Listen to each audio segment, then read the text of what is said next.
हरे कृष्णा।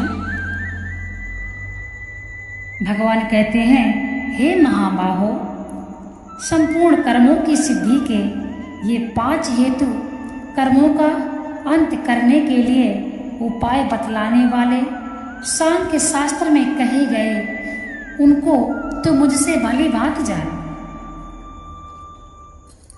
सर्वकर्म राम पद यहाँ किन कर्मों का वाचक है, उनकी सिद्धि क्या है। सर्वकर्मणाम पद यहाँ शास्त्र विहित और निषिद्धि सभी प्रकार के कर्मों का वाचक है तथा किसी कर्म का पूर्ण हो जाना यानी उसका बन जाना ही उसकी सिद्धि है।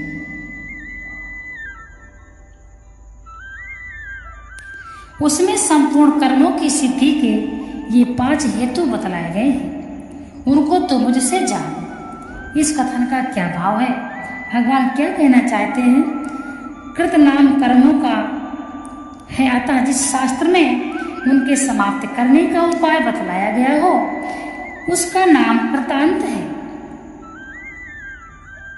सांख्य का अर्थ ज्ञान है, अतएव जिस शास्त्र में तत्व ज्ञान के साधन रूप ज्ञान योग का प्रतिपादन किया गया हो उसको सांख्य कहते हैं। इसीलिए यहाँ कृतांत विशेषण के सहित सांख्य के पद और उस शास्त्र का वाचक मालूम होता है, जिसमें ज्ञान योग का भली भांति प्रतिपादन किया गया हो और उसके अनुसार समस्त कर्मों की प्रकृति द्वारा किए हुए एवं आत्मा को सर्वथा अकर्ता समझकर कर्मों का अभाव करने की रीति बतलाई गई हो।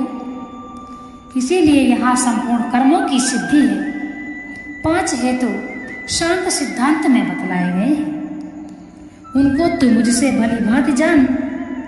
इस कथन से भगवान ने ये भाव दिखलाया है कि आत्मा का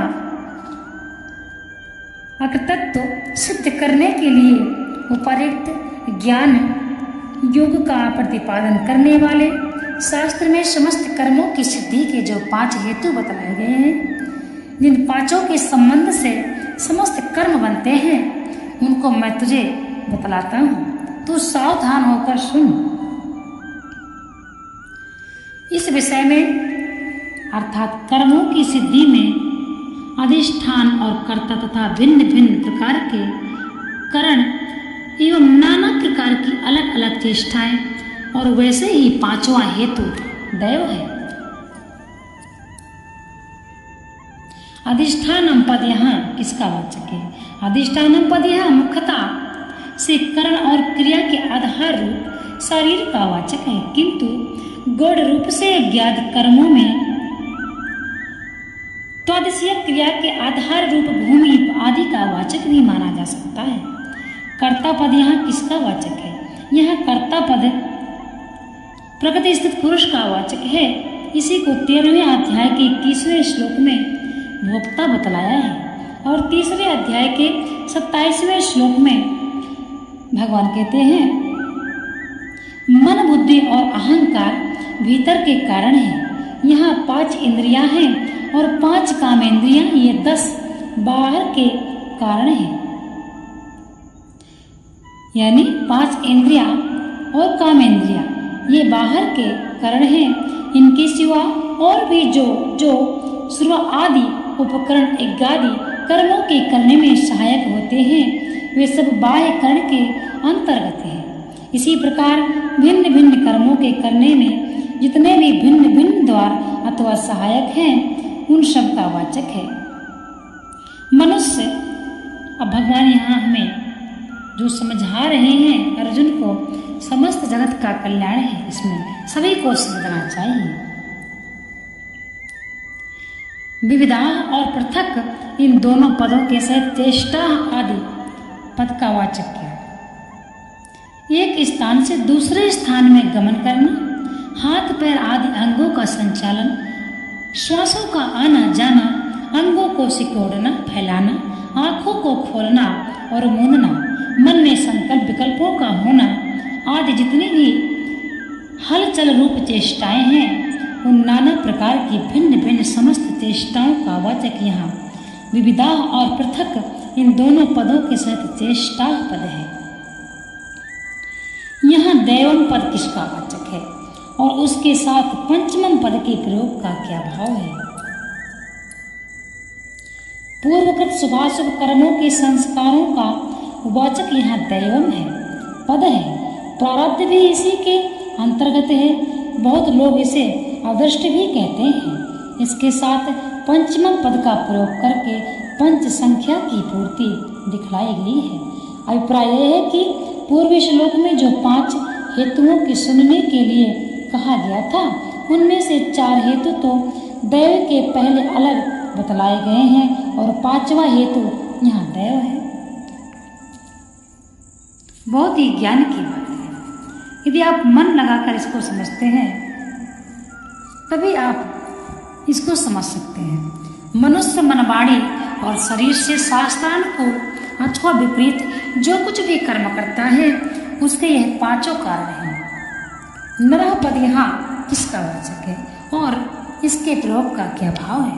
नरः पद यहाँ मनुष्य का वाचक है। इसका प्रयोग करके यह भाव दिखलाया गया है कि मनुष्य शरीर में ही जीव पुण्य और पाप रूप नवीन कर्म कर सकता है। अन्य सब भोग योनियों या उनमें पूर्वकृत कर्मों का फल भोगा जाता है।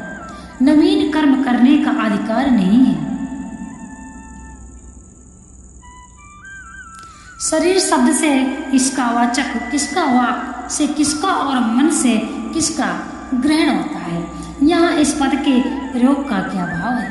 उपर्युक्त पद में शरीर शब्द से वाणी के सिवा समस्त इंद्रियों के सहित स्थूल शरीर को लेना चाहिए। वाक शब्द का अर्थ वाणी समझना चाहिए और मन से शब्द से समस्त अंतःकरण को लेना चाहिए।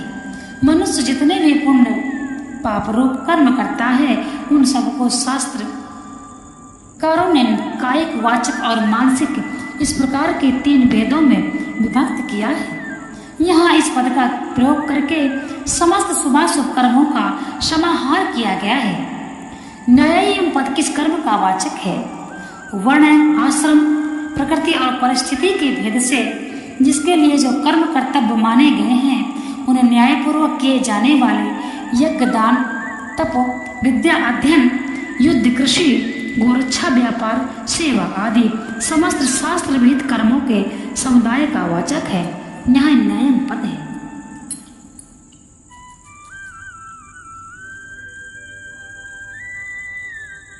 विपरीतम पद किस कर्म का वाचक है? वर्ण, आश्रम, प्रकृति और परिस्थिति के भेद से जिसके लिए जिन कर्मों के करने का शास्त्रों में निषेध किया गया था तथा जो कर्म नीति और कर्म के प्रतिकूल हैं, ऐसे असत्य भाषण, चोरी, व्यभिचार, हिंसा, मद्यपान, भक्षण आदि समस्त पाप कर्मों का वाचक यहाँ विपरीतम है। इसलिए कहते हैं विपरीत कर्म करने वाला नरक में जाता है। अपने ही कर्मों को करो। हमारे धर्म में हमें कौन से कर्म करना चाहिए ये सभी को पता होने चाहिए। हिंदू धर्म में क्या करना उचित है और क्या करना अनुचित है यह भी जानना आवश्यक है। गीता पढ़िए और अपने पापों को नष्ट करिए। भगवान श्री कृष्ण की साक्षात वाणी श्रीमद् भागवत गीता।